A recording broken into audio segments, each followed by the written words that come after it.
En nombre del Centro Geotécnico Internacional, les damos una cálida bienvenida. Este foro refleja nuestro compromiso con la excelencia técnica y la sostenibilidad en la gestión de relaves. Aprenderemos de expertos que ya se encuentran en sala, tanto nacionales como internacionales, con experiencia en sus propios países, así como fuera de ellos. Gracias a todos por unirse a este foro y acompañarnos. Antes de iniciar nuestro foro, nos gustaría que nos conozcan un poco más. El Centro Geotécnico Internacional es una organización líder que ofrece capacitación, asesoría y consultoría en geomecánica y geotecnia. Nuestra misión es brindar la mejor experiencia a todos nuestros clientes, impulsando su desarrollo profesional y empresarial. Hoy ese compromiso se traduce en este foro y no queremos dejar de agradecer a los más de 4.000 profesionales capacitados provenientes de más de 90 países que confían en nosotros. Así comentarles también que a la fecha llevamos más de 17.000 programas académicos impartidos, consolidando nuestra presencia en la formación de profesionales en geomecánica y geotecnia. Este foro busca promover el intercambio técnico-científico sobre la gestión segura y sostenible de relaves desde el diseño hasta el cierre. Analizaremos por ello desafíos regulatorios, soluciones innovadoras y el impacto socioambiental que es tan importante, con el fin de poder transformar pasivos en oportunidades, lo cual desde CGI consideramos como un debate necesario para el sector. Sin embargo, sabemos que es imposible a veces abordar estos temas en solo 2 horas. Por ese motivo, le presentamos nuestro diplomado en gestión e ingeniería de relaves para todos aquellos interesados en profundizar sus conocimientos. Iniciamos el 3 de julio y durante la formación abordaremos todo el ciclo de vida de relaves con enfoque en seguridad y responsabilidad ambiental. Le compartimos aquí también el QR para que puedan solicitar la información, porque lo importante ahora es el foro y vamos a iniciar ya. Antes de continuar, queremos agradecer enormemente la disposición, tiempo y entusiasmo por unirse el día de hoy a este importante foro, a todos nuestros panelistas expertos que se han dado justo este espacio. Este foro es posible gracias a ellos y a su interés en compartir y generar conocimiento.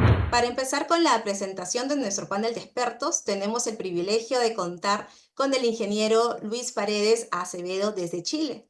Él es ingeniero civil geotécnico con más de 40 años de experiencia en minería, infraestructura, medio ambiente y energía. Especialista en diseño, construcción y supervisión de depósitos de relaves convencionales y espesados, actuando también como ingeniero de registro. Ha participado en proyectos de depósito de minerales, pilas de lixiviación y caracterización geotécnica de sitios para diversas infraestructuras. Tiene amplia experiencia en diseño de fundaciones sobre suelos problemáticos y soluciones de ingeniería complejas. Bienvenido, ingeniero Luis Paredes, por favor. Hola, buenas tardes. Un agrado estar compartiendo con ustedes este panel y bueno, espero contribuir al intercambio de opiniones y de conocimientos. Así que creo que más adelante podremos intercambiar otras ideas. Excelente, bienvenido, ingeniero Luis. Continuando con nuestra presentación, le damos la bienvenida al ingeniero Francisco Vera desde Panamá. Él es ingeniero civil, es chileno, cuenta con 17 años de experiencia en geotecnia y manejo de relaves, especializado en diseño y operación de botaderos, depósito de relaves y pilas de lixiviación.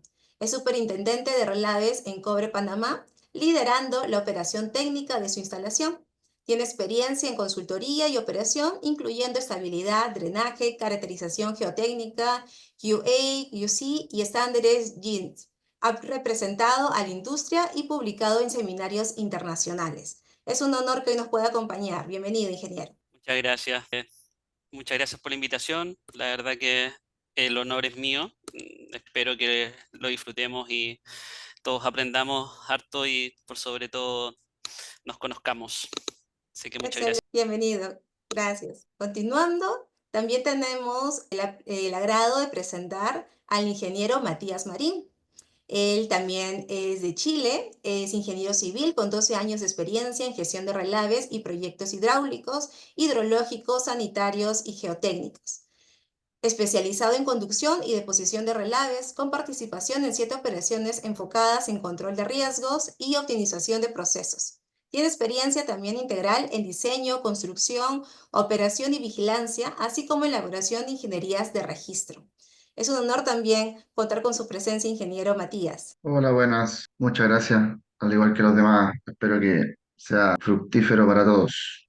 La idea es aportar un poquito sobre la experiencia en la operación, que es lo que más me he dedicado últimamente. Perfecto, muchísimas gracias por acompañarnos esta noche. Continuando, desde Perú le damos la bienvenida a la ingeniera Jenny Panes, quien se encuentra actualmente en Brasil. Ella es ingeniera civil colegiada con especialización en evaluación de proyectos de inversión público-privados, gestión BIM y dirección de proyectos estructurales y geotécnicos.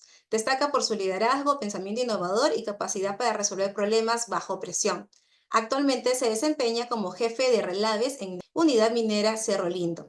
Es un placer contar con su presencia el día de hoy, ingeniera. ¿Qué tal con todos? Muy buenas noches. Igualmente, yo muy encantada de poder compartir los conocimientos que nosotros hemos capturado a lo largo de nuestra experiencia.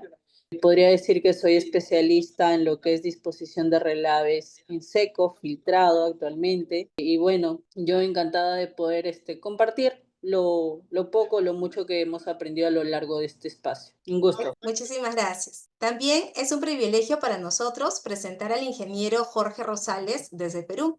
Él es ingeniero civil colegiado con 15 años de experiencia en gestión de depósito de relaves, especializado en la implementación de estándares internacionales como GINS, CDA, MAC y ANCOL. Ha desempeñado diversos roles en el sector minero, desde jefe de calidad hasta superintendente de proyectos. Actualmente es jefe corporativo de gestión de relaves en Volcán Compañía Minera. Le damos la más cordial bienvenida, ingeniero. Muchas gracias a todos, muy buenas noches. Es grato compartir un poco del conocimiento y tener esa base de conocimiento que se pueda ampliar con los comentarios de los panelistas y ver oportunidades de mejora de gestión, ya sea en nuestra organización como también en la vida profesional. Gracias. Excelente, muchísimas gracias a usted. Cerrando nuestro panel de expertos, tenemos también el honor de presentar al ingeniero Alan Sainz. Él es de Perú, es ingeniero civil colegiado, candidato a MBA por la PUC, con más de 12 años de experiencia en infraestructura, obras civiles, manejo de aguas y relaves, geotecnia, hidrogeología. Especialista en gestión y supervisión de proyectos mineros públicos y privados, con enfoque en empresas de relaves, diques, planes de cierre y gestión ambiental. Actualmente es jefe de manejo de aguas y relaves en compañía de Minas Buenaventura. Bienvenido, ingeniero Alan. Hola, buenas noches con todos. Creo que bueno, es un placer, ¿no? Un placer compartir con colegas de la rama. Creo que el tema de manejo de relaves es hoy en día importante para nosotros y creo que compartir experiencias y conocimientos va a ser lo primordial y fundamental, ¿no? Para desarrollar alternativas y opciones de mejora, ¿no? Gracias, colegas, con todos y adelante, compartimos con las experiencias. Muchísimas gracias a usted, ingeniero Alan. Agradecemos nuevamente la presencia de cada uno de nuestros panelistas expertos y empezaremos definiendo el orden de las intervenciones. Vamos a empezar con nuestro primer tema y la primera pregunta. En este caso vamos a ir en orden justo de la presentación. La primera pregunta la va a responder el ingeniero Luis Rosales y luego la segunda pregunta la va a responder el ingeniero Francisco Vera en primera opción, para que luego los demás puedan continuar dando sus opiniones. Eso va a permitir que cada uno de nuestros panelistas tenga la oportunidad de abrir cada debate y los demás panelistas puedan aportar también con su experiencia y conocimiento. Asimismo, el foro se dividirá en dos etapas. Primero, los expertos responderán preguntas enviadas previamente por los participantes al momento de su inscripción. Luego leeremos las preguntas del chat para responder las consultas en vivo. Cada panelista, en este caso, es libre de iniciar el debate con su respuesta y animamos a nuestros participantes a que aprovechen esta oportunidad que tienen de poder interactuar con panelistas expertos, ¿no? Todos los días tenemos esta gran ventaja de quizás poder resolver algunas dudas o poner quizás en discusión algún tema que ya hemos venido quizás pensando o dudando, y qué mejor que recibir opiniones de personas que ya tienen experiencia en el campo. Asimismo, para garantizar un debate fluido, recordemos comunicarnos con respeto. Este es un diálogo técnico profesional e invitamos a nuestros participantes a mantener esa comunicación durante su intervención a través del chat. Los panelistas tendrán 3 minutos como máximo por intervención, por lo cual les solicitamos amablemente cuidar los tiempos para que todos tengan la oportunidad de participar.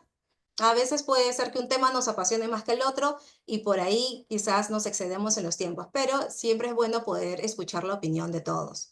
Recordemos también mantener la cámara encendida y el micrófono activado para que no haya ningún problema durante su intervención. Sigamos estas pautas y sé que vamos a tener un diálogo muy productivo. Entonces, empecemos ya con nuestro primer tema, gestión, gobernanza y gestión de cierre. La primera pregunta es, ¿qué criterios de ingeniería y gobernanza deben exigirse en el cierre de presas de relaves para evitar fallas técnicas y conflictos socioambientales posteriores? La pregunta o el tema es bastante amplio. Yo creo que va a depender un poco de las circunstancias de que el proyecto haya incorporado o no un plan de cierre en sus etapas de ingeniería previa o haya sido considerado la planificación del cierre, como que en los tiempos desde hace unos 15 o 20 años se ha empezado a hablar de la planificación de la ingeniería para el cierre. Yo creo que va a depender mucho de eso, así como también del marco regulatorio, incorporación o no de la empresa propietaria de la mina al estándar global de gestión de relaves, al GISTM. Yo creo que en este momento la gran minería sudamericana y mundial, a lo menos en Norteamérica, se ha incorporado con bastante entusiasmo al estándar global y eso implica una serie de aspectos que tienen que ver tanto con la ingeniería como con la gobernanza. Entonces, va a depender un poco de eso. O sea, si nos suscribimos a proyectos de la gran minería, probablemente este tema esté bastante, si no solucionado, por lo menos abordado. Ahora, en el caso de la mediana y pequeña minería es algo que por distintos motivos, tanto por el desarrollo de los proyectos como por el financiamiento y las condiciones de pasivos que puedan tener, yo creo que tienden a tener muchas más dificultades. Ahora, aspectos técnicos en relación a la ingeniería, yo creo que en términos muy generales, la mayoría de los planes de cierres de presas de relaves tienen que considerar una restitución de las condiciones del entorno y eso significa modificar o incorporar vertederos, establecer sistemas de canales perimetrales que sean acordes con las condiciones de los relaves en las partes superiores, en las cubetas, y considerar periodos de retorno distintos. Y en general, abordar una restitución del entorno principalmente desde el punto de vista de geoquímica, de la hidrología, y ese es un tema muy importante que hasta hace poco no existía como una problemática, que es el cambio climático. O sea, se está evidenciando que las condiciones pueden ser distintas a las condiciones que existían hace 15, 20 o 30 años, y por lo tanto es algo que hay que estudiar y abordar. Ahora, en términos de gobernanza, yo creo que probablemente lo que mencioné al inicio, lo más importante es que las empresas incorporen un sistema de gestión, tanto de la operación de los relaves como del medio ambiente, y que incorporen además paneles de revisores internacionales expertos y ingenieros de registro. O sea, en el fondo, lo que el GISTM incorpora forma parte de cada uno de los temas y principios considerados en el GISTM, deberían ser, que son bastante inclusivos, digamos, deberían estar incorporados dentro. Hay varios principios y temas que son abordados relacionados con esta pregunta, con la gestión de cierre y con la gobernanza. O sea, probablemente desde el punto de vista general, una de las cosas más importantes es que exista un ingeniero de registro y su equipo multidisciplinario, y que exista un ingeniero responsable de la empresa minera, de la gestión de la instalación de los relaves, y un ejecutivo responsable. Eso es lo básico. Bueno, yo creo, cerrando, tiene que probablemente existir una exigencia mayor desde el punto de vista de ingeniería y gobernanza que la que ha sido históricamente observada en los cierres de las faenas mineras, de las presas de relave, ¿no? Yo creo que eso es fundamental. Tiene que haber un enfoque distinto, sobre todo considerando lo que les he mencionado respecto a aspectos a temas hidrogeológicos, hidrológicos, geoquímicos y esto tiene que ver con las regulaciones de cada país. Los países han abordado de manera distinta, que por lo demás son diferentes en términos de pluviometría, clima y condiciones locales. Cada país lo tiene que abordar eso de una manera distinta, pero el problema persiste, es el mismo para todas las condiciones locales, digamos. ¿Cómo no contaminar en 100, 200, 300 o más años? ¿Cómo prever esa condición? Eso es lo que yo creo que en el tiempo podemos... Ok, sigo sobre la misma pregunta, ¿verdad? Sí, sobre la misma pregunta.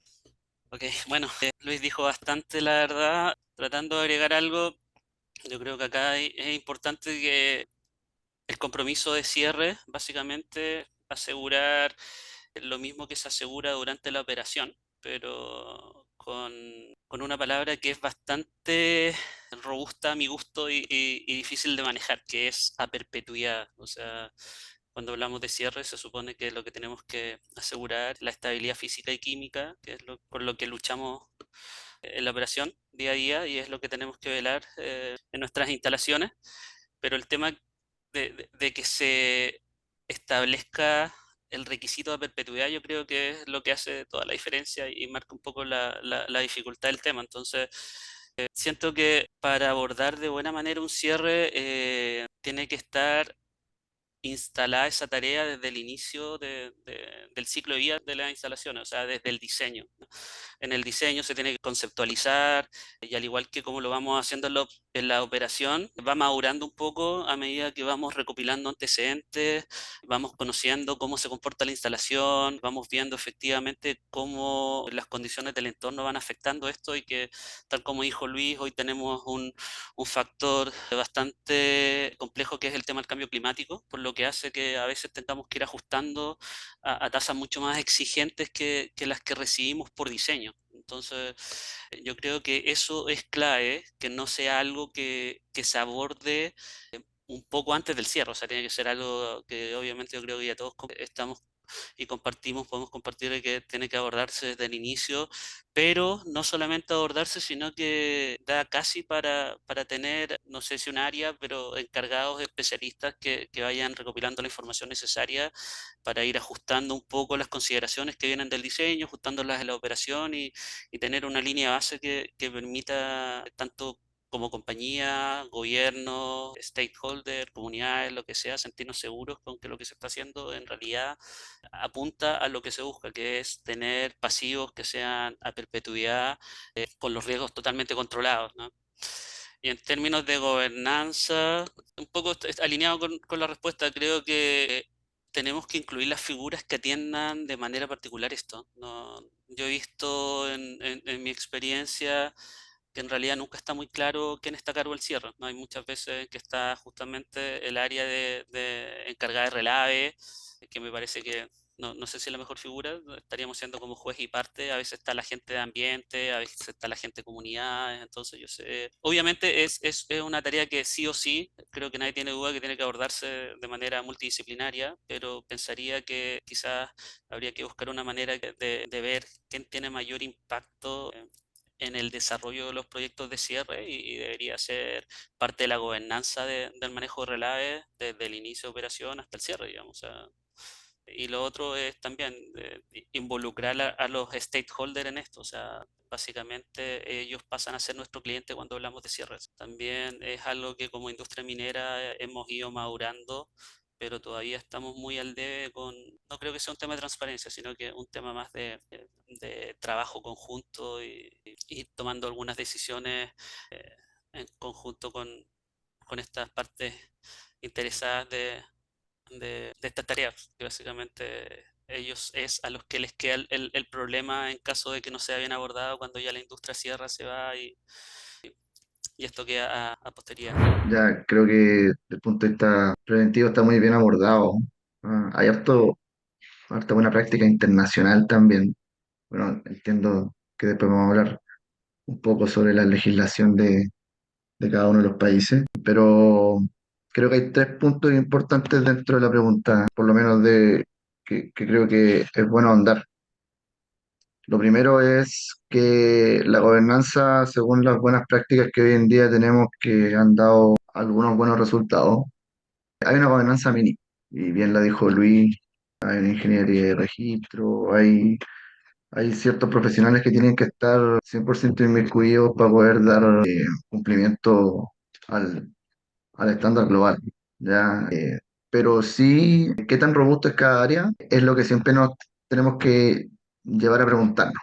Ya hay tranques, depósitos, lo que sea que implique pasivos ambientales que tienen cercanías con comunidades, cercanías con ríos, distintos tipos de pasivos, ¿cierto? Naturales o del punto de vista de las comunidades, que tienen que ser más robustos que otros y sobre todo aunados con otras disciplinas. ¿Ya? Bueno, aquí en Chile hay harto depósito en cierre, ¿ya? No bien cerrado también, pero hay harto que hacer, ¿ya? Y lamentablemente los pasivos ambientales dejan mucho en boca. Ya, por lo general, si no trabajamos bien en la gobernanza que tiene que hacerse cargo de las distintas aristas, en general nos va mal en la última parte que sale aquí en la pregunta, en lo socioambiental. Nos pega porque la gente cuestiona, por muy bien que lleves tu operación o tu cierre, la gente te cuestiona si no está bien tomado desde el punto de vista de la gobernanza. Es un punto que yo creo que es importante, que sale un poco de la ingeniería quizá y sale un poco de los números, ¿ya? Siempre nos lleva a replantearnos que también estamos haciendo las cosas desde el punto de vista mediático. Segundo, estamos hablando de un cierre. Es bien difícil pensar en un cierre que ande bien en lo económico y también en lo socioambiental. No tenemos demasiadas experiencias con este estándar que hoy en día existe sobre cumplir en lo socioambiental teniendo una buena característica económica. Creo que ahí hay un desafío gigante, ¿ya? Hay un desafío muy, muy grande en que la ingeniería tiene que avanzar lo suficientemente rápido para que esto sea plausible, porque si a lo largo de los años, como dijo Francisco, la perpetuidad no te da en lo económico, tenemos que seguir pensando que esto es un negocio, ¿ya? Y por último, un poco ahondando en la primera respuesta que di, el factor comunidad es que es un factor bien móvil, la verdad, y bien cambiante en el tiempo, lleva el cierre a algo también un poco dinámico. ¿Ya? Por lo general, las comunidades siempre te ponen desafíos nuevos por requerimientos o cambios nuevos, sobre todo en la comunidad, sobre todo para pasivos ambientales como tranques que existen grandes cerca de las comunidades. ¿Ya? Eso. Bueno, creo que ya mis anteriores colegas han mencionado bastante y creo que para cerrar un poquito la idea, básicamente para evitar estas fallas técnicas y conflictos, los criterios que deben garantizar la estabilidad física, química, legal, institucional del depósito, una vez finalizada su vida útil, ¿no? Y los criterios básicamente en la parte de ingeniería que yo destaco y creo que ya muchos lo han mencionado, estando la estabilidad física a largo plazo, ¿no? Evaluando la parte geotécnica, asegurando tanto talud, la fundación y el material del depósito, ya sea tanto en eventos extremos como lo hemos tenido en caso de sismos, lluvias intensas, que ha sido el cambio climático muy bien mencionado, el tema de la estabilidad química e hidrológica en base a su diseño de coberturas finales, ¿no? Su sistema de drenaje final que debe ser considerado en el cierre, y también muchas mineras actualmente, ya con estos casos que hemos tenido, han procedido a un cierre progresivo, que creo que deberíamos alentar mi posición a hacer un cierre progresivo. Este cierre en fases nos permite evaluar el comportamiento de las obras en condiciones reales y corregir si A o B hay fallas antes del final, ¿no? Con respecto al criterio de gobernanza, la asignación clara de responsabilidades post cierre, tanto definir quiénes serán legalmente y financieramente responsables del monitoreo y mantenimiento tras el cierre es lo fundamental. el plan de monitoreo a largo plazo, establecer un sistema que garantice la verificación periódica del comportamiento del depósito. Así nosotros podríamos tener la tranquilidad de que tanto al cierre del depósito se mantenga en la estructura tal cual hemos nosotros ejecutado. Muy bien mencionado anteriormente por mi compañero, es la participación comunitaria y transparente que pueda tener una unidad minera con la población y la comunidad. Incluir tanto los, podría decir, actores locales a la toma de decisiones y hasta el mismo proceso de monitoreo. Yo creo que fielmente uno de los casos que nos puede llevar a una toma fallida, podríamos recordar tal vez el caso que fue lo que pasó acá en Brasil, el colapso de lo que fue el caso de Brumadinho. Si nosotros recordamos todos, el caso que tuvo Brumadinho fue el pie a iniciar nuestro sistema de gestión. La importancia que se le dio a todo el sistema de manejo de depósitos y de presas de relave a raíz de este colapso, ¿no? No colapso solamente afectando vidas humanas, sino también a pasivos ambientales. Pienso que la gobernanza clara y una ingeniería robusta puede evitar este riesgo. Y es claro, ¿no? Tener un plan de gestión de depósitos de relave, que deben hacer desde la planificación, diseño, construcción, operación, cierre y poscierre. Y desde la planificación se tiene que ver el cierre. Entonces, ¿con qué objeto este sistema de gestión? Este sistema de gestión tiene que garantizar y o salvaguardar la vida, en primer lugar. Después, el medio ambiente, después viene el tema cultural, el tema económico, el tema en la clasificación del depósito que vamos a hacer. Clasificamos por consecuencia este depósito y ahí salen nuestros criterios de diseños. Y esos criterios de diseño tienen que garantizar la estabilidad física, la estabilidad química, geoquímica y la gestión de agua, que es clave. El agua es el peor enemigo para nuestros depósitos. Y ya, como lo han dicho los compañeros, el cambio climático. Esa base de diseño que hemos iniciado va evolucionando. Hay cambios. Los cambios se tienen que mapear desde la ingeniería, desde la planificación, construcción, operación, los cambios. Y a lo de esos cambios no mapeados, no trazados, van a conllevar a una falla. Y ese cierre que se va, tiene que tener una garantía financiera. ¿Quién nos da esa seguridad de esa garantía financiera? Entonces, la gestión tiene que ver ya desde el momento si son garantías de cartas, el sinceramiento del cierre. Alguna vez en la regulación locales, nacionales, ¿qué sucede? Que es un plan de cierre a nivel conceptual. El tema financiero no está cubierto. También tenemos que definir desde la planificación el responsable ejecutivo del cierre y del post-cierre, la gestión de gobernanza. Yo acotaría al último por Jenny es una base sólida en ingeniería, una base sólida en la gestión de gobernanza y una base sólida en la construcción y operación, con personal calificado y entrenado, especialistas en la gestión de relaves, que pueda ser integrador. Eso sería por mi parte. Muchas gracias. Y bueno, creo que ha sido un pilar fundamental, se lo comentaba por los colegas, ¿no? Solamente quería acotar en dos puntos, ¿no?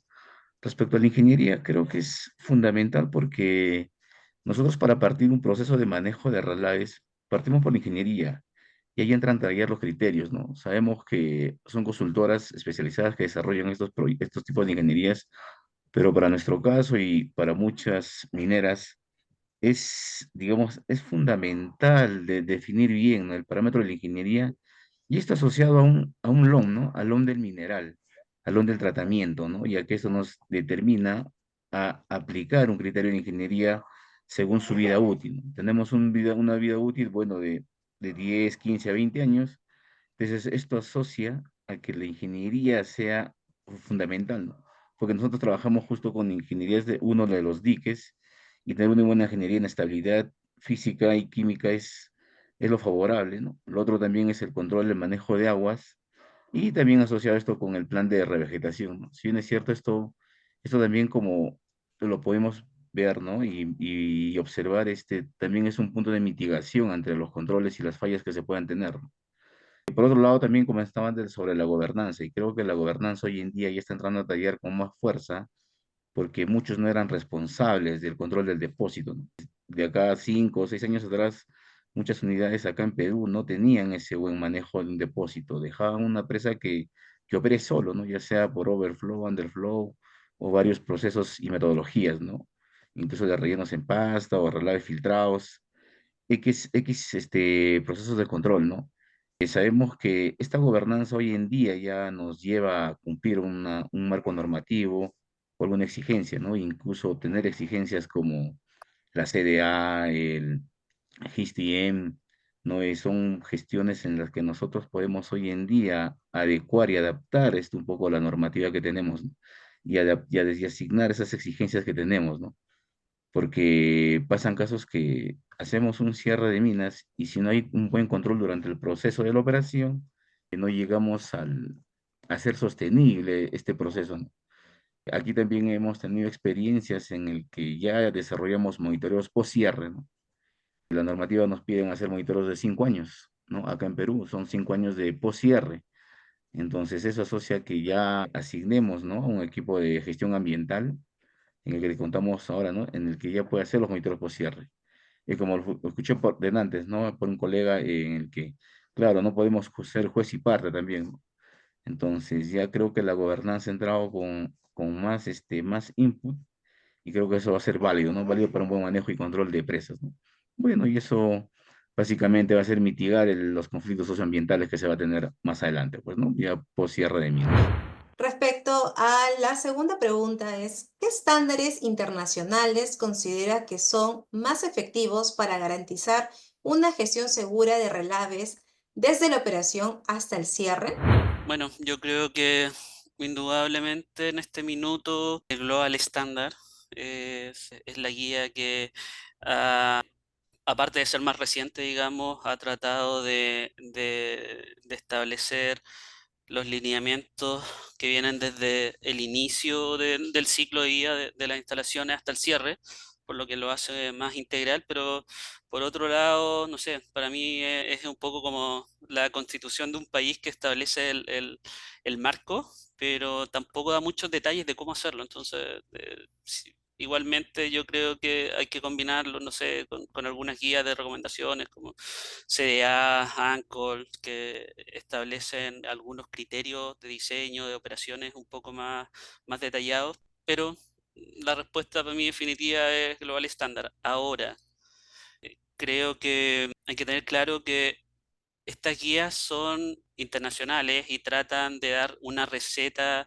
de buenas prácticas que englobe el estándar mundial, digamos. Pero ahí yo creo que radica el desafío que tenemos todos los que nos dedicamos a esto, que hay que ser conscientes de que cada instalación es súper particular, tanto en diseño, en operación, como además en ubicación. ¿Ya? Yo creo que no va a haber nunca una norma internacional que te dé todas las recetas y que te van a servir en todos los lugares. O sea, y ahí toca que la especialización, ¿cierto? Y los profesionales, los especialistas, tomen un rol más protagónico en el sentido de ir adaptando estas recomendaciones a las particularidades de los proyectos. Pero yo creo que eso se logra un poco con las combinaciones de todos estos estándares, la expertise, ¿cierto? La, la, la gobernanza en términos de tener muchas figuras que puedan ir dando recomendaciones, ir redireccionando las mejores prácticas que se pueden ir incluyendo en nuestro manejo y yo creo que eso es para mí más que seguir a raja de tabla una guía, la mejor receta para tener mejores resultados y una mejor gestión de nuestras instalaciones. Sí, la verdad creo que la pregunta va a ser un poquito unánime, ¿no?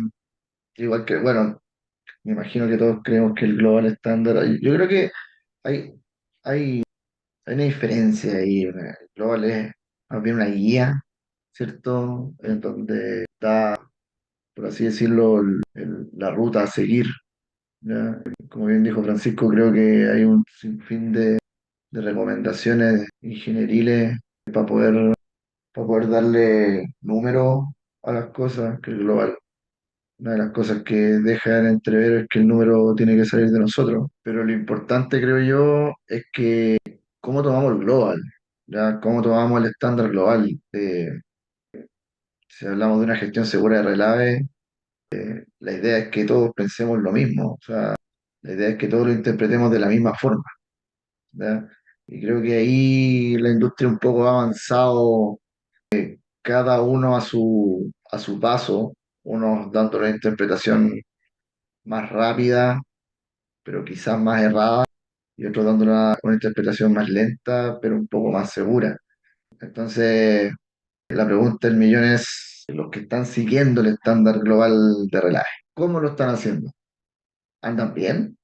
¿Tienen una buena autoevaluación del estándar global de relaje o lo estamos viendo como queremos ver? Un poquito a este lado, en Chile está un poquito esa pregunta, ¿ya? Y hay que un poco apelar a que hay que creerle a las compañías su autoevaluación. Entonces, hoy en día, por ejemplo, tenemos paneles expertos en la gran minería que debiesen darnos una ruta a seguir si lo que estamos haciendo está bien, pero también es interpretativa. Entonces, un poquito saliendo de la pregunta, que yo creo que va a ser unánime, más la pregunta debería decirnos cómo tenemos que evaluarnos o quién tiene que evaluarnos para poder decirnos que estamos trabajando de la manera que tenemos que trabajar a nivel de estándares internacionales, ¿ya? Y ahí yo creo que entramos toda la bolsa, ¿ya?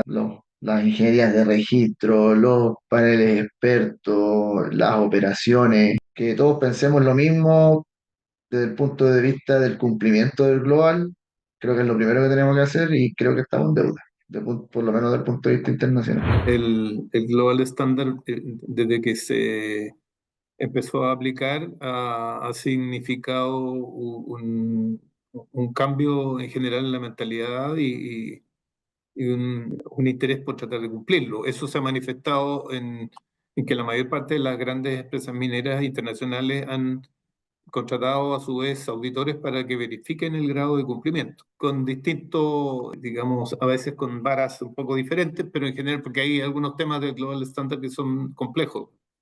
Pero en general, eso tiene una mirada desde el punto de vista del cumplimiento ante las empresas de seguro, ¿va? No es algo que surja solamente de un interés por el grado de cumplimiento, sino que porque las empresas de seguro se lo han impuesto. Y es absolutamente válido lo que se mencionó de que los estándares canadienses y estadounidenses, como el Canadian Dam Association, el FEMA, el Bureau Reclamation e internacionalmente las ICOL han sido lo que definen algunas pautas en relación a aspectos puntuales, porque el estándar no es algo tan riguroso en detalle, salvo algunos términos que han sido, tal como me parece que Matías dijo, hay un grado de ambigüedad en algunas palabras, algunos vocablos, digamos, como alar.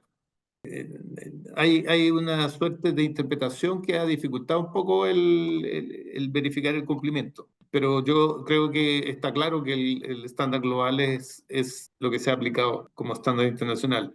Aunque el estándar dice que debe ser aplicada la normativa local, pero cuando no hay normativa local, en general es lo más válido. La pregunta número 3.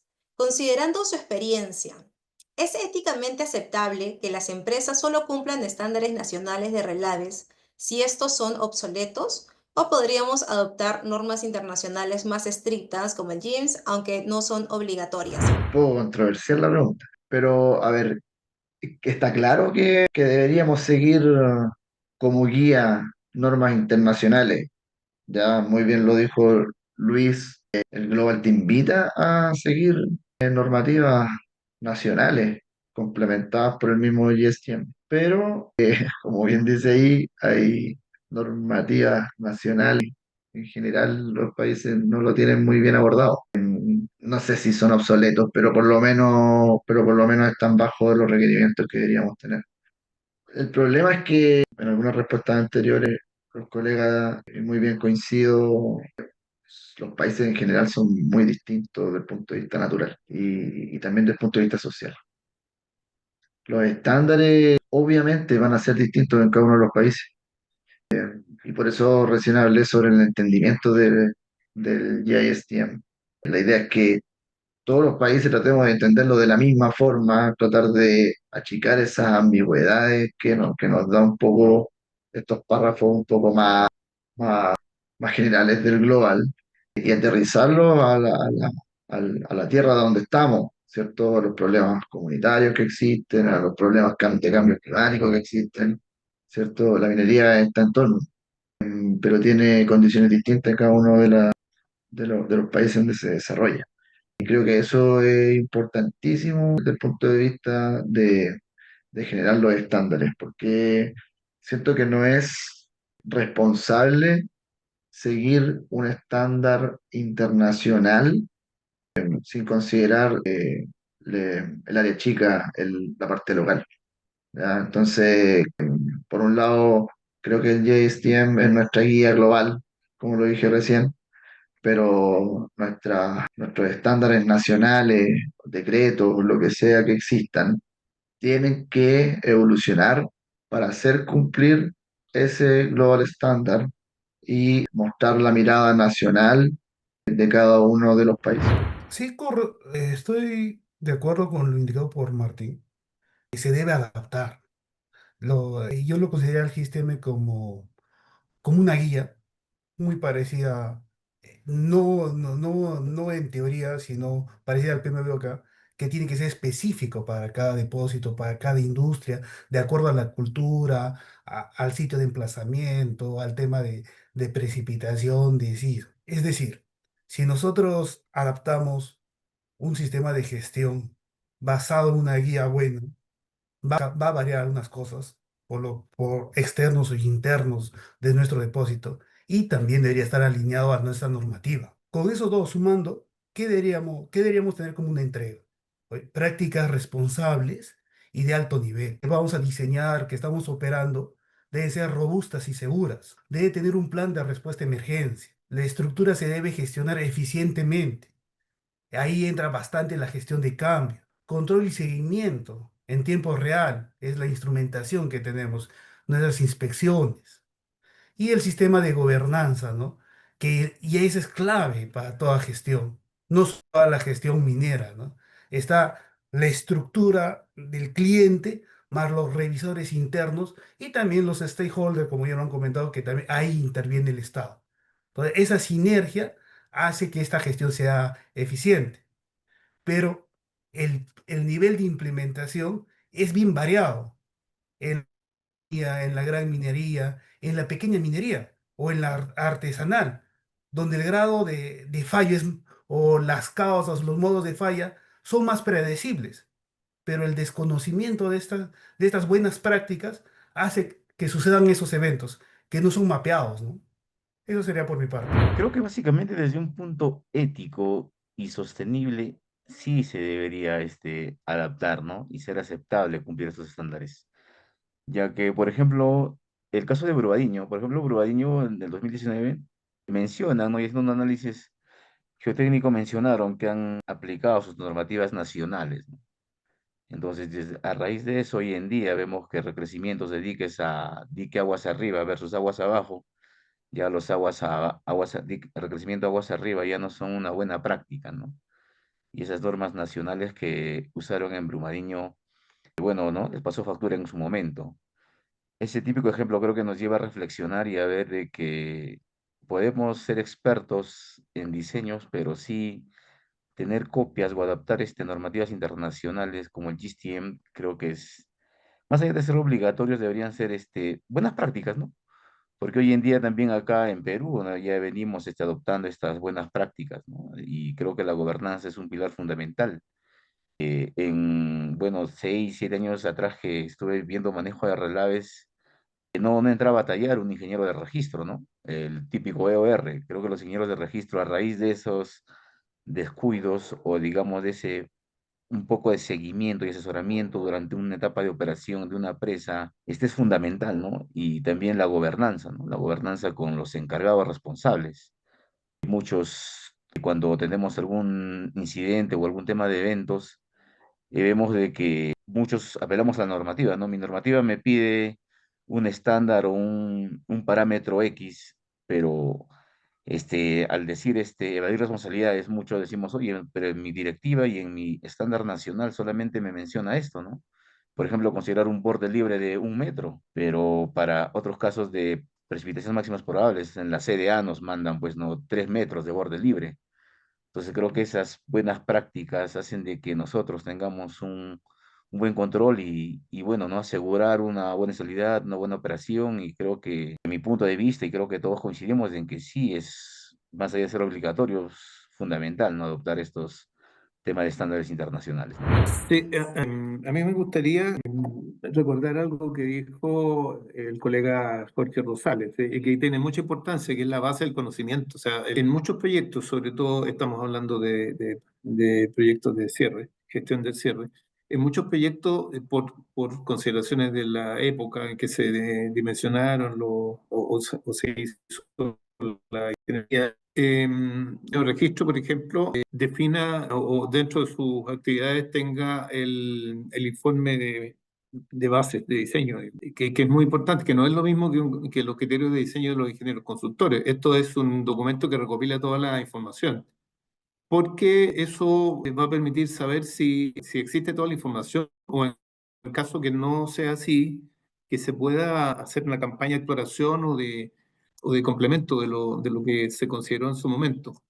Y la otra cosa que también me parece interesante es el hecho de que a menudo los estándares locales tienen un rango de ley. O sea, entonces, no se puede hacer, salvo con algunos planteamientos de tipo legal, darle valor al GSTM, pero en general lo que rigen en cada país es la ley local o las regulaciones locales. Entonces, el diseñador está obligado a hacer cumplir eso. En algunos casos podrá tener problemas si es más laxo, pero lo importante es lo que dijo también otro colega, y es que debe haber un esfuerzo por tratar de actuar un poco las internacionales y que los paneles de expertos tengan una labor menos de estar recurriendo a normativas internacionales, sino que se apoyen en la normativa local. Yo creo que los colegas fueron bastante acertados, estoy muy de acuerdo.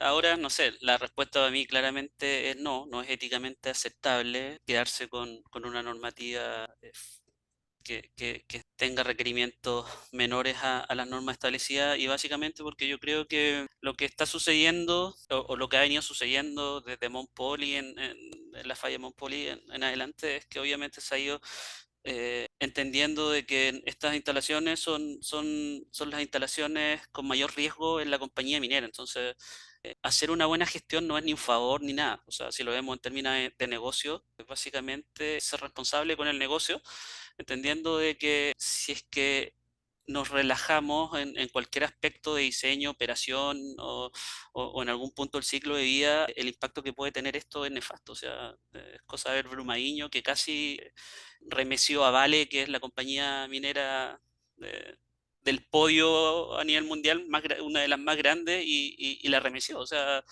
podría atreverme a decir que en algún minuto estuvieron ahí al borde de tener un tema financiero súper complejo. Entonces, si les pasa a ellos, o sea, yo creo que todo el resto de las compañías mineras quedamos en una condición de que prácticamente estamos hablando de si nos permitimos una falla en una de estas instalaciones, podríamos desaparecer.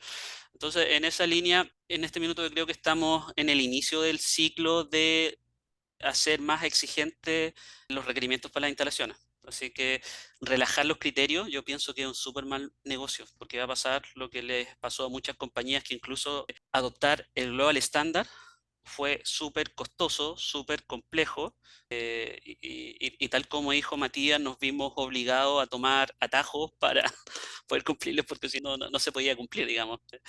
Y ahí entramos en las interpretaciones.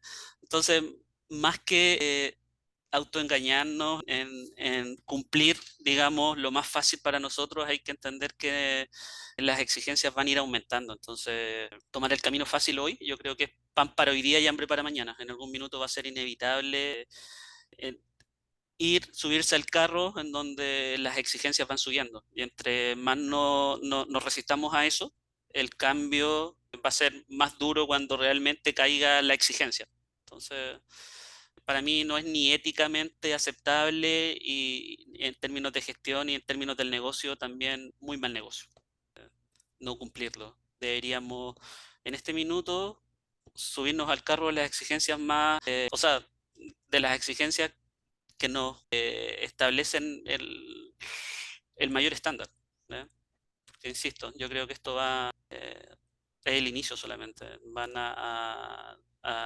lamentablemente, estadísticamente, yo creo que van a haber más fallas, independiente de que tengamos los estándares más altos, y mientras hayan fallas, el estándar siempre va a ir exigiéndose más, más, más y más. Entonces, yo creo que todos tenemos que tener eso claro y no autoengañarnos con cumplir lo mínimo en este minuto. No va a ser el camino. Vamos a pasar a la siguiente pregunta, la pregunta número 4. ¿Cómo evitar que la gobernanza de Relaves quede en un vacío legal post-cierre, especialmente en países con marcos regulatorios frágiles?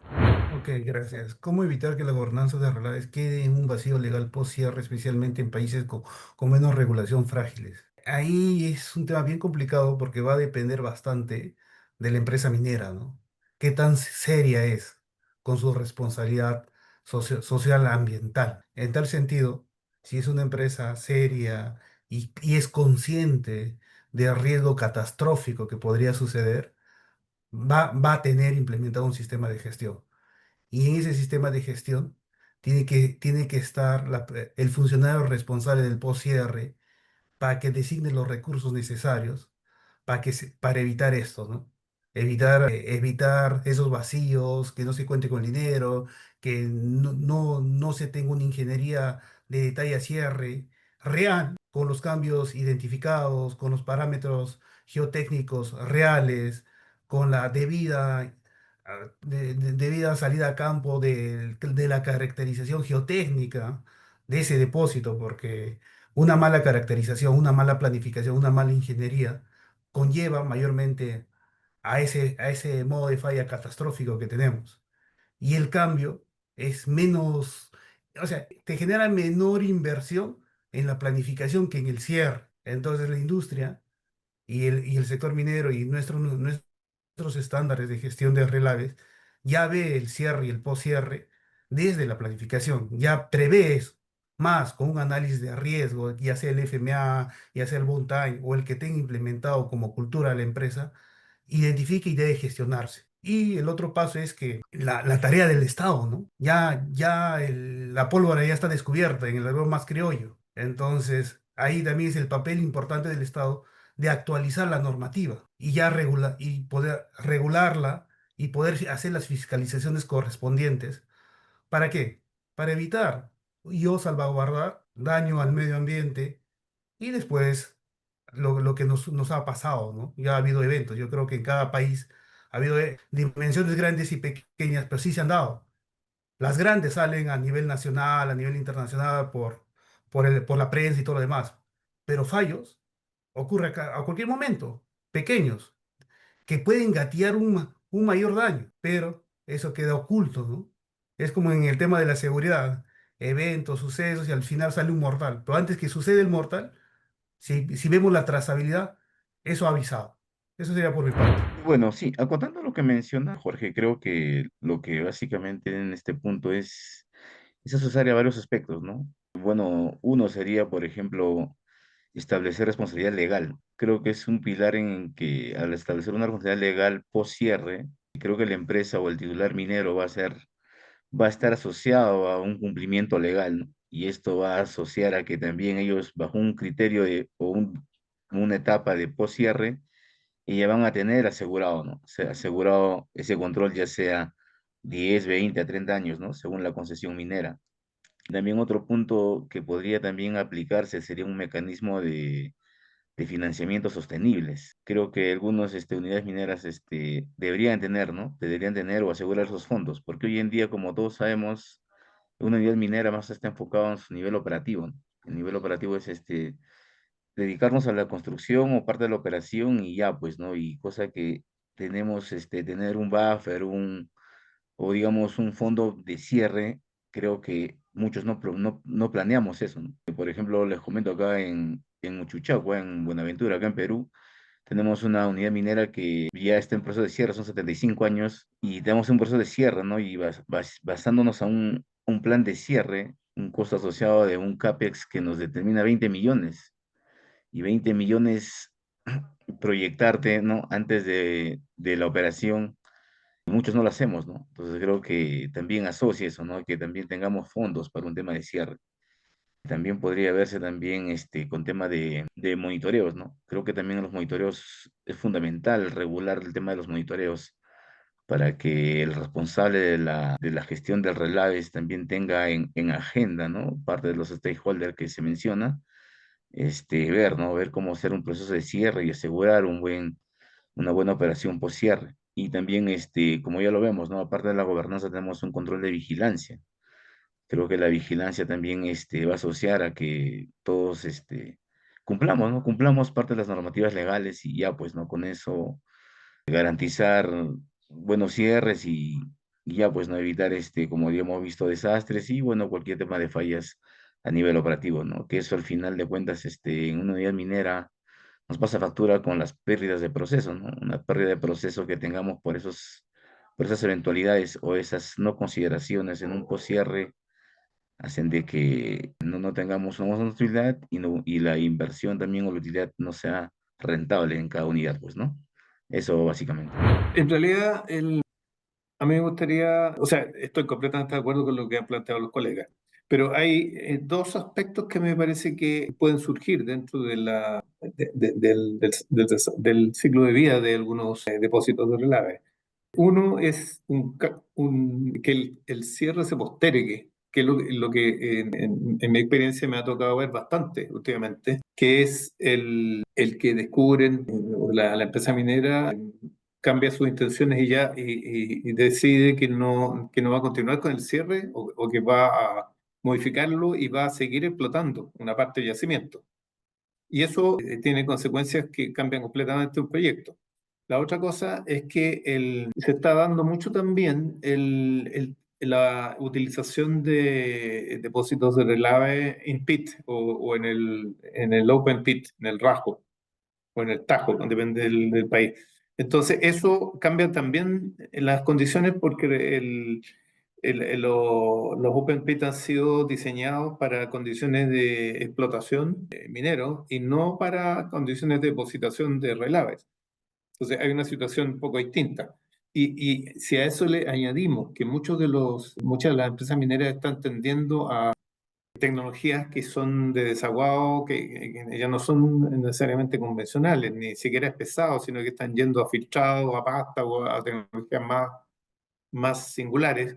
Entonces, la situación se complica desde el punto de vista de los marcos regulatorios de cada país. Eso nomás es lo que quería aportar. Es algo que se está impulsando. Yo creo que hay un interés real en que esa relación vaya mejorando y es algo que es fundamental para este punto en particular. Permiten abordarlo de una manera programada y no termina siendo un gasto tan grande al final del ciclo. Pero que en el caso de que no hayan marcos regulatorios queda un poco invisible. Entonces, en ese sentido, yo creo que ahí es importante que las compañías tomen en cuenta algo que también está impulsando harto Global Standard, que es un poco el acercamiento con los stakeholders, ¿no? Finalmente, cuando los gobiernos, que yo creo que, no sé, acá nos pasa harto en la zona y espero no dañar susceptibilidades ni ser muy polémico en el comentario, pero gran parte de nuestros problemas en este aspecto es el tema político, que la verdad nos caracterizamos por ser no muy transparente políticamente, por lo que yo pensaría que una alternativa es hacer más partícipe a las personas que son los reales interesados en que este tipo de proyectos funcione bien. Entonces, para mí, por ejemplo, herramientas como los fideicomisos financieros que uno puede establecer desde el inicio del proyecto y transmitir a las comunidades, ir ajustando el proyecto de cierre, ir educando en términos de lo que significa, cuáles son las consideraciones que se plantean, cuál es el objetivo, nos escudan un poco frente a la fragilidad que podamos tener en términos de marcos regulatorios, ¿no? Y también nos acerca un poco a lo que estamos buscando, que haya un mayor entendimiento, una mayor participación de las comunidades, de todos los stakeholders que tiene la minería y que yo creo que es un tema que estamos bastante al debe, pero que por suerte es algo que se está impulsando. Y yo creo que hay un interés real en que esa relación vaya mejorando y es algo que es fundamental para este punto en particular. Hay muchos países que carecen de seguimiento tras el cierre. Esto ha llevado a muchos pasivos ambientales y abandonos, generando más la desconfianza en la población. Tenemos acá en Perú muchas comunidades que también impiden el inicio de muchas unidades mineras debido a esa desconfianza. Entonces tenemos mucho que trabajar con la población y las comunidades aledañas. La continuidad institucional y la asignación de recursos post-cierre es clave para garantizar la gestión responsable. Es muy bien mencionado, acaban de hablar de fideicomisos y también de las agencias estatales especializadas que pueden hacerse cargo de estos post-cierre, ¿no?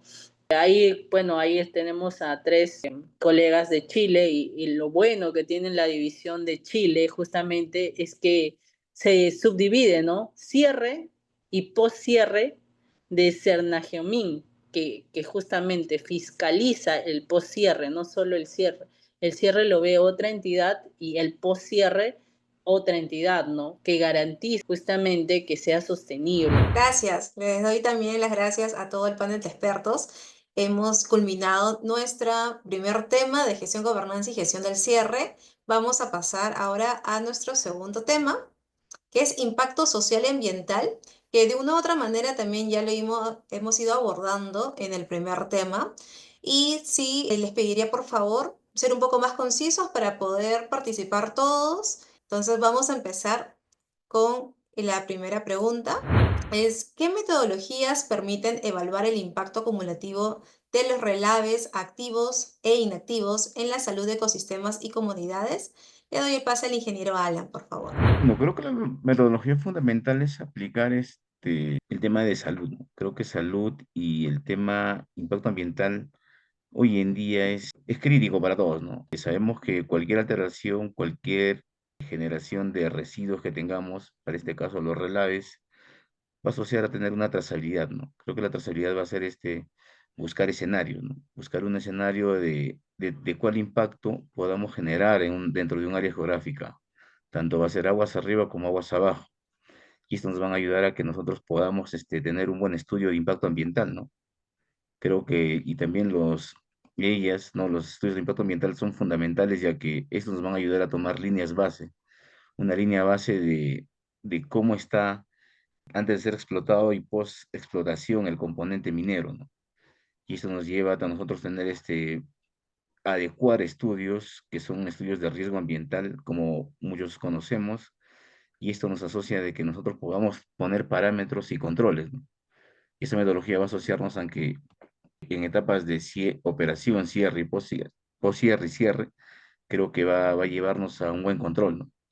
Y obviamente, asociado a todo esto, vamos a sincronizar los parámetros y creo que funcionalmente va a tener que ser manejado de una forma consolidada y mancomunada bajo este aspecto, ¿no?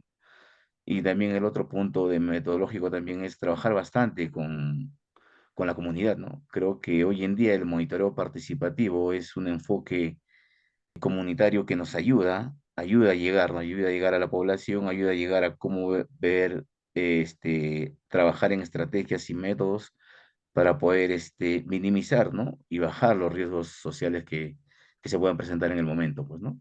Y bueno, eso es básico. Gracias. Sí, bueno, yo creo que tal como planteó el colega, estudios de línea base acordes con la hidrogeología, las condiciones climáticas y de entorno ayudan a que se pueda evaluar el impacto en el mediano y largo plazo de los proyectos, y pensando ya en etapa de cierre y poscierre.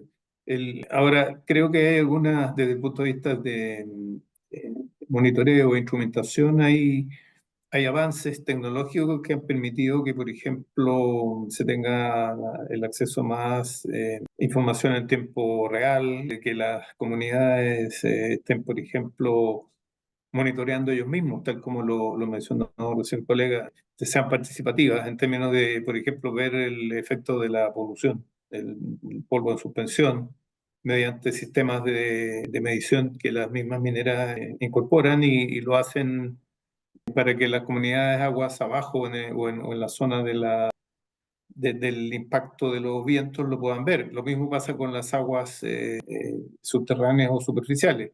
Hay normativas que las comunidades pueden, con los servicios correspondientes del Estado, pueden ir verificando. Entonces yo creo que hay bastante avance en ese aspecto y yo creo que tiene mucho que ver con el grado de organización de las comunidades y las condiciones de los ecosistemas. O sea, hay lugares que van a ser más complicados que otros. Yo creo que eso es lo que yo podría plantear. Mi experiencia, básicamente, yo tengo experiencia en Ecuador, en Argentina y Perú, apunta a que las condiciones son muy distintas de un país a otro y las normativas, aunque pueden basarse en condiciones, digamos, en parámetros de aguas superficiales o de otros aspectos similares, no son necesariamente los mismos. Entonces yo creo que cada país tiene que considerar su propia condición local. Para ser sincero, me resulta un poco complejo estas preguntas y esta temática en general. Siento que es algo como muy multidisciplinario.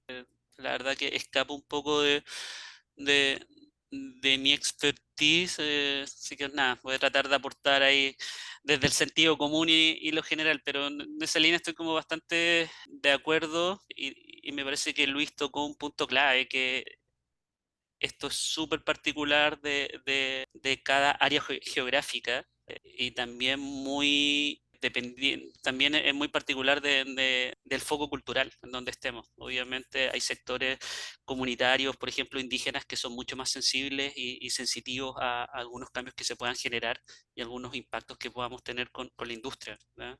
No así en otras áreas, por ejemplo, Chile ya es un país que tiene una cultura minera bastante amplia, entonces la verdad que en realidad estamos bastante acostumbrados al entorno, ya se conocen los impactos, las comunidades ya saben dónde poner el foco, que por cierto es un foco ultra multiescalar e interdisciplinario, entonces no es algo que sea fácil de comprender en un inicio. Y lo digo porque, por ejemplo, yo en este minuto estoy trabajando en Panamá, en donde no hay proyectos grandes, de hecho estamos con un tema social súper fuerte, estamos detenidos en la operación en este minuto, estamos con un tema, nos encontramos en un cese y preservación, y fue justamente por un tema perceptivo social, que bueno, ahí todos podemos tener nuestras opiniones, pero yo particularmente no estoy muy de acuerdo. Acá creo que pueden venir de cerca la recomendación, pero la compañía minera ha hecho las cosas siguiendo estándares bastante exigentes en comparativa a lo que se hace en Chile, en Perú, que son países bastante exigentes en términos mineros. La verdad que nada que envidiar, estamos a ese nivel de estándar, pero no obstante, por ser una cultura no acostumbrada a minería, lo ven súper nocivo y con impactos de alguna manera que no están dispuestos a tolerar en este minuto. Entonces, ahí yo creo que sí o sí toca un tema de tener un acercamiento con las comunidades, entender cuáles son las cosas que a ellos les interesa que se mantengan en armonía al momento de empezar a operar una instalación, y eso sumado a los focos que traemos desde el entendimiento de la industria, creo que es el camino de cómo abordar la manera de generar los menos impactos posibles, de tener monitoreado cualquier desviación que se pueda generar, tanto socialmente como ambientalmente. A ver, creo que no sé si hay una metodología, ¿ya? Dudo mucho que exista una metodología o que alguien un poco responsablemente pueda dar una metodología. ¿Ya? Creo que, como dijeron varios, es multidisciplinario y depende mucho de las condiciones del entorno. Pero sí creo algunas palabras claves, creo, en este punto. Tanto como para ya activos o que quedaron inactivos, como para los nuevos, ¿verdad? Que tienen una gran oportunidad.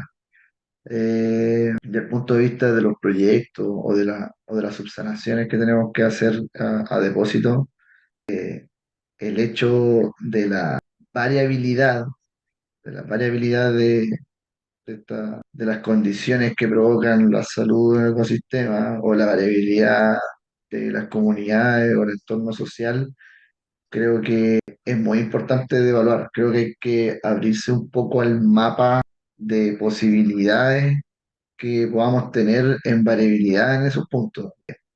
Hoy en día se presentan hasta variabilidades en la rosa de los vientos de cada uno de los puntos por ejemplo, para la erosión eólica. Cambio climático, o sea, hay hartas partes. El cambio climático quizás es lo más abordado hoy en día dentro de las variabilidades dentro de, la- de lo que se puede evaluar, ¿cierto?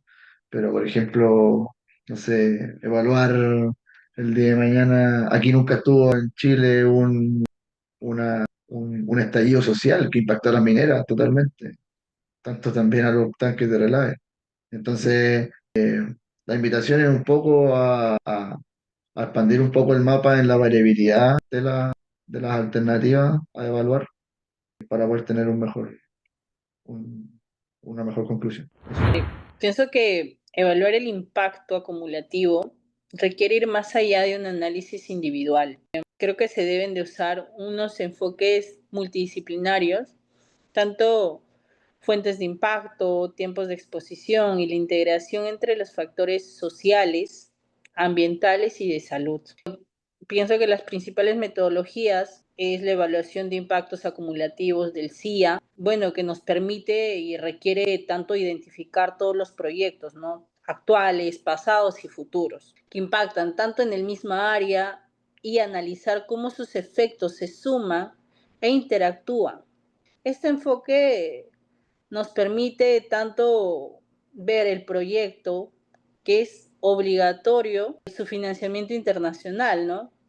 Para poder tener una noción de cómo se va a dar más allá, no solo en el impacto acumulativo financiero, sino también en el análisis de riesgo de salud humana y ecológica. El monitoreo, creo que ya lo mencioné, el monitoreo participativo e interinstitucional, que nos permite también esto incluir tanto comunidades en el diseño de indicadores y la toma de muestras ambientales. Sabemos nosotros actualmente que la norma nos permite hacer para cada permiso y autorización, cuando nos regimos o estamos aledaños a comunidades, hacer este monitoreo progresivo o interactuado con la comunidad, ¿no? Tanto monitoreo de agua, aire, suelo y estos resultados compartir con ellos. Eso yo pienso que forma parte de esta metodología que mejora la legitimidad y la calidad de datos y también la transparencia entre comunidad y empresa minera, ¿no? El modelamiento y flujos de contaminantes también nos va a permitir simular cómo se mueven los contaminantes desde el relave hacia el ecosistema, en aguas superficiales y subterráneas y en el aire. Permite esto también proyectar los impactos acumulativos futuros. Este modelamiento nos permite eso, ¿no? Yo podría dar como referencia a países como Canadá y mismo Chile que implementan este enfoque para zonas con varios pasivos mineros, ¿no? En Antofagasta lo hacen, o en la cuenca del río Loa también hacen este tipo de metodologías y es clave para establecer políticas públicas de remediación territorial. Entonces, eso. Y breve nada más. Ya se habló de ley A, del impacto ambiental acumulativo, pero ¿qué está sucediendo? O sea, ese es un tema más regulatorio, ¿no? En referencia a ley A. Y veo un área de impacto directo, indirecto, pero no va más de allá. Después vienen los monitoreos semestrales y demás. Y yo creo que se tiene que tener una base de conocimiento social, económica, física, y esto tiene que estar actualizándose, como ya lo ha indicado uno de los panelistas. Esto va evolucionando, va cambiando. La zona donde se ha emplazado ese depósito de relaves, aguas abajo, posiblemente había un caserío, pero después de 10, 15 años, ya no es un caserío, capaz es una población mayor. Hay edificaciones, ha habido cambios. Entonces, es crucial tener la base de conocimiento social, ambiental, físico, biológico actualizado. Y no solo en el área ambiental, permiso ambiental, sino podríamos agarrar la huella hipotética de la rotura de dique para tener esa base, esa línea, usar sistemas geográficos y ponerle en los mapas que nos podrían ayudar para tomar acciones correctivas en caso tengamos un hecho catastrófico. Eso sería por mi parte. Todo bien, ya, ok, perfecto. Entonces vamos a pasar a la siguiente pregunta y vamos a cambiar un poco la dinámica para poder cubrir todas las preguntas que quedan.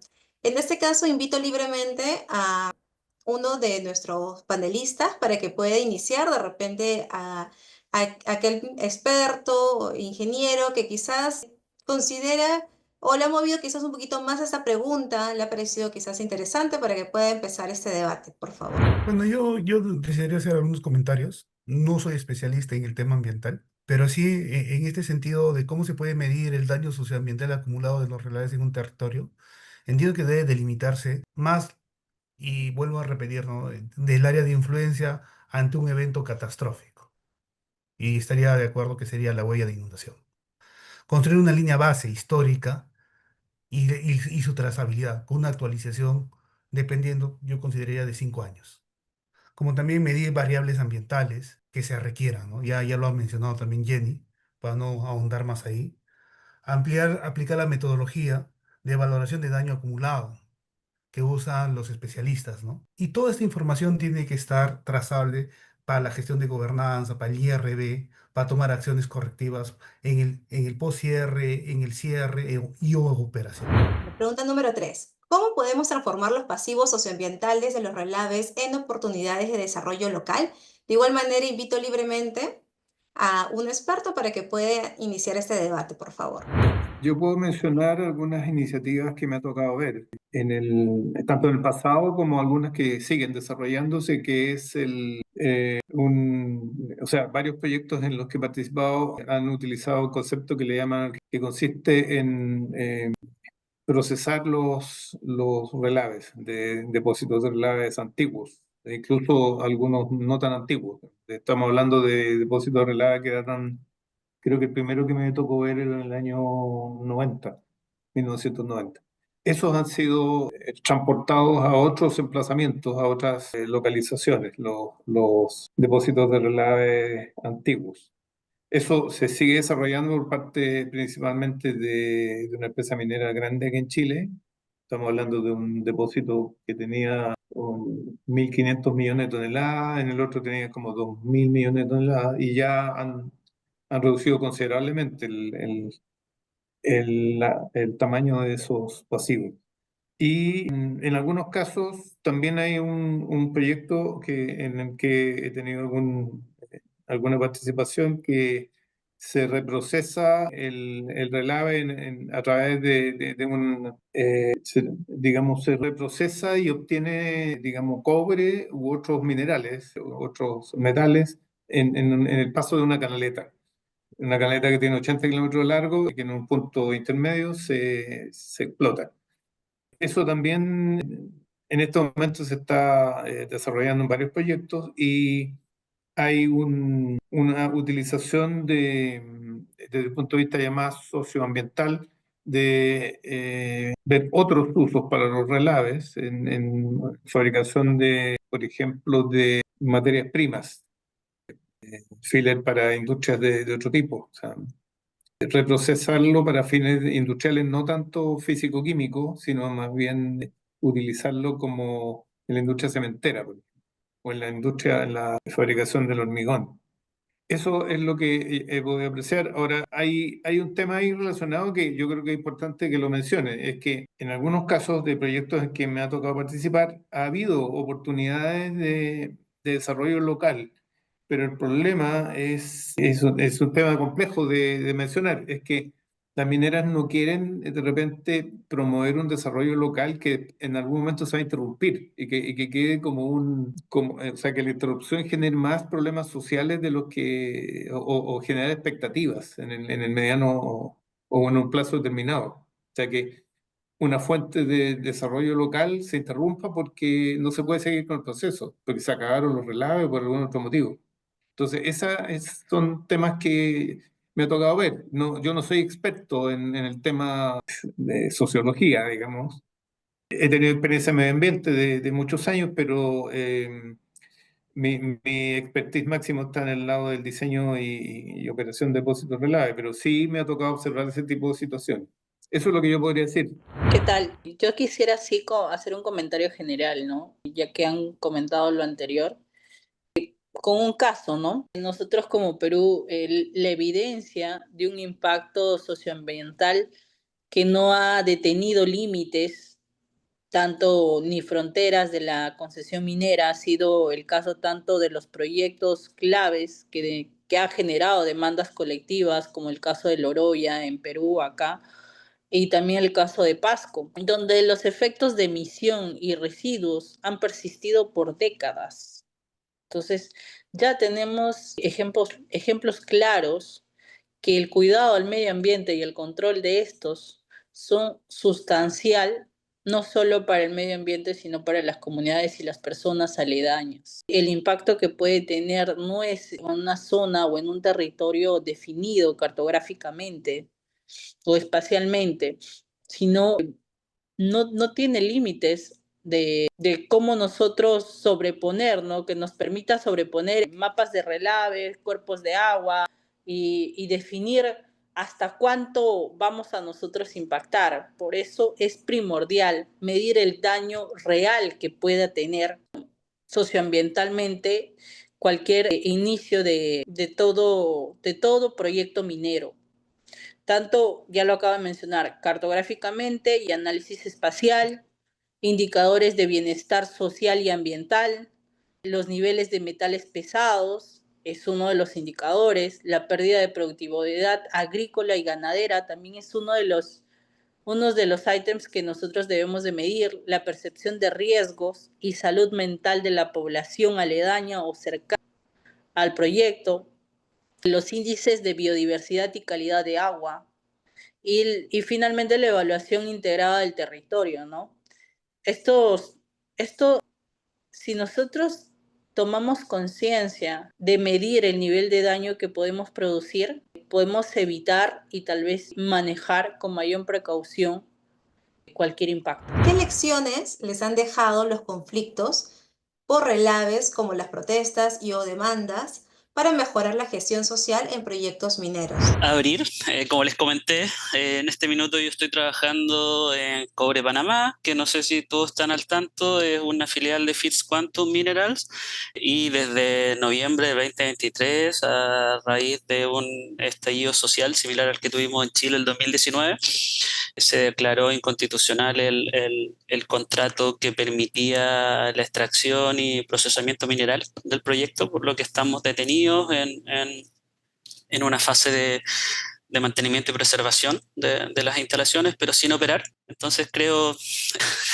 desde la experiencia, puedo transmitir lo que creo que ha sido o ha dado raíz un poco a lo que nos está pasando a nosotros como proyecto, que básicamente, en pocas palabras, que la gestión técnica sin diálogo social es totalmente insuficiente. O sea, creo que técnicamente el proyecto ha hecho todo lo correcto, todo lo que se espera de un proyecto de esta magnitud. En un minuto fue el sexto proyecto de cobre más grande del mundo en términos de producción, pero no obstante eso no fue suficiente porque creo que no nos tomamos el tiempo ni estudiamos bien, digamos, la percepción social de las personas hacia la minería, ¿no? Entonces creo que ahí el diálogo social faltó. Hubo un tema en que se pensó que el acercamiento político era suficiente y la verdad es que hoy en día yo creo que está muy lejos de ser suficiente. Entonces, creo que gran parte de estos conflictos se originan por un tema de falta de transparencia, de la poca confiabilidad que hay desde las personas, las comunidades, hacia los políticos, que a veces se invalidan los acuerdos contractuales que puedan tener con instalaciones mineras, especialmente en países que no tienen un régimen o un marco regulatorio maduro, como puede ser Chile, Perú, ¿cierto? Entonces, no sé, hay hartos países que ahora por las demandas, altas demandas, están abriendo foco. Por ejemplo, Argentina está en este minuto con un foco de abrir varios proyectos mineros grandes, así que yo creo que ahí también los desafíos van por el lado de ampliar el espectro de diálogo con las comunidades y sin intermediario o sea, vale la pena sacar los intermediarios en la medida de lo posible para que sea de la manera más transparente, más directa y la gente conozca un poco de primera línea lo que significa un proyecto minero, los impactos que puedan tener, cuáles son las mitigaciones que se están considerando y hacerlos partícipes un poco de las decisiones, por ejemplo, el cierre, que fue lo que hablamos en la primera ventana de discusión. Así que nada, eso, para mí lo clave es que tener súper claro que la gestión técnica no es suficiente si es que no hay un acercamiento social importante, transparente y con las líneas de influencia cercanas que son las comunidades aledañas al proyecto y los stakeholders que podamos tener. Bueno, una cosa muy que se ha tocado. Yo creo que el estándar global menciona claramente de que debe existir deben considerarse las comunidades y la información pública también es relevante. Ahora, respecto a lo que mencionó Francisco también, yo creo que es importante ganarse la confianza de las comunidades. Ojo, que las comunidades también se ha mencionado en este evento. El hecho de que hay comunidades que están más empoderadas por temas, digamos, originarios, digamos. Entonces, y esos están de acuerdo a mecanismos internacionales protegidos. Por lo tanto, hay que ser mucho más considerados y tener más sensibilidad respecto a eso. Pero a lo que yo iba era a que tiene que haber mucho cuidado de parte de las mineras y de las empresas de ingeniería de respetar lo que incluyen los proyectos y de cumplir la legislación, porque tenemos varios ejemplos en América Latina de proyectos que no, o sea, que han sido cancelados por incumplimiento de determinados aspectos técnicos, digamos. Entonces, o que se produce contaminación de los glaciares o que hay un problema de aguas superficiales. Entonces, tiene que haber más credibilidad por parte de las comunidades en la medida que se le entregue información confiable y que se haga lo que el proyecto dice, las medidas de mitigación se respeten. Eso no quería decir. Yo también he tenido esta experiencia en demanda, lamentablemente. Mira, a ver, como lo he dicho varias veces, la comunidad evoluciona mucho, poco tiempo, y se adapta más rápido que cualquier cosa. Y hoy en día tenemos, bueno, lo dijo Luis, hay comunidades que son empoderadas por sus entes originarios, ¿cierto? Pero por otro lado también hay comunidades que se preparan muy bien. O sea, tienen contratos con expertos iguales que nosotros, que están para retribuir a los abogados. Estamos, y creo que por ahí, bueno, nosotros tenemos un poco, las comunidades están como un poco más, se preparan un poco más para poder sacar estos provechos, ¿cierto? Pero de cierta forma también es una oportunidad. Es una oportunidad que se alimenten ellos técnicamente con gente de su confianza, porque nos permiten también a nosotros mostrarles técnicamente por qué esto es seguro, ¿cierto? En la desconfianza de la gente también se provoca por cómo ocultamos nosotros la información a nivel de compañía. Que por años ha sido pensado como la mejor práctica para que ocurran menos protestas, por así decirlo, que el desconocimiento mueva a la gente a que no le importe. Y el tiempo ya pasó, y no es así. Por lo tanto, estoy totalmente de acuerdo con Francisco. Lo primero aquí es la comunicación. Lo primero, nosotros adentro del depósito de Relave, uno de los depósitos más grandes que hay en América Latina, en 3 años hemos metido más de 500 personas de las comunidades, servicios, bomberos, carabineros, escuelas, niños. Estamos formando a la gente para poder tratar de decirle técnicamente y con sus propios ojos que esto es seguro y que seguimos estándares y que no es lo que se imaginan atrás de los muros. Entonces, por lo general, este como fervor que se provoca dentro de las comunidades nace siempre desde el desconocimiento. Y de ahí provoca otras cosas, aprovechamiento, llámalo puede tomar mil aristas, pero siempre se funda bajo el desconocimiento. Y hoy en día, comunidades tan empoderadas lo llevan a lo técnico y el desconocimiento sumado a tu incumplimiento técnico, o sea, aquí la han pasado mal varios. Y hoy la está pasando mal Francisco y creo que no para. no va a parar y si no cambiamos nosotros, no va a haber otra vuelta. Entonces ya estamos llegando, como les comentaba, al fin de nuestra presentación, de nuestro foro. Nos hubiera gustado tener pues también preguntas, pero el tiempo pues nos ha quedado corto. Quisiera también hacer un agradecimiento muy especial a cada uno de nuestros panelistas. Muchas gracias a todos por su participación. Un sincero agradecimiento a cada uno de ustedes por compartir sus conocimientos y nutrir este foro con sus experiencias para hacer justo de este un espacio pues de aprendizaje colectivo, ¿no? La participación de cada uno de ustedes, ingeniero, tanto Luis, Francisco, Matías, Jenny, Jorge y Alan, ha sido invaluable. Asimismo, no queremos terminar nuestro foro sin invitar a todos aquellos que desean profundizar más en la gestión e ingeniería de relaves a nuestro diplomado internacional, que cubre todo el ciclo de vida, como también lo han mencionado en este foro, que es importante conocer desde el diseño geotécnico hasta transformar pasivos en oportunidades, ¿no? Nuestro diplomado inicia ya el 3 de julio. Es importante mencionarle que este no solo es un diplomado teórico, sino que también aprenderán aquí a evaluar riesgos sísmicos, optimizar aguas en zonas áridas, que también se ha abordado un poco en este foro, aplicar normativa internacional, incluso en marcos regulatorios débiles. Más de 200 horas para volverse en realidad líderes en relaves sostenibles, ¿no? Siempre es bueno que estemos en constante formación, ¿no?